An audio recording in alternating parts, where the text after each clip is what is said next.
কি দেখছো তুমি? আমি দেখছি যে দেখো ছেলে তখন দুপুরবেলা বেরিয়েছিল বললাম না, এটা নিয়ে এসছে। এটা হচ্ছে সেই প্যারিস টাওয়ার হয় না, দাঁড়া খুলিনি আমি একদমই। প্যারিস টাওয়ার হয়, সেই প্যারিস টাওয়ারের একটা সেন্ট নিয়ে এসছে। মানে দেখতে কিন্তু প্যারিস টাওয়ারের মতন, কিন্তু এটা একটা সেন্ট। দেখো, দেখেছ?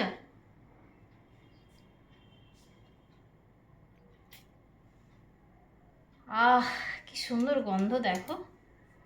কিন্তু এত সুন্দর দেখতে, ভাবা যায়? আমি তো প্রথমে বুঝতেই পারিনি। দেখো, প্রথমে কিন্তু আমি বুঝতে পারিনি এত সুন্দর জিনিসটা। তাই তো, খুব প্যারিস সুন্দর টাওয়ার, দেখতে। দারুণ দারুণ। এই যে প্যাকেট।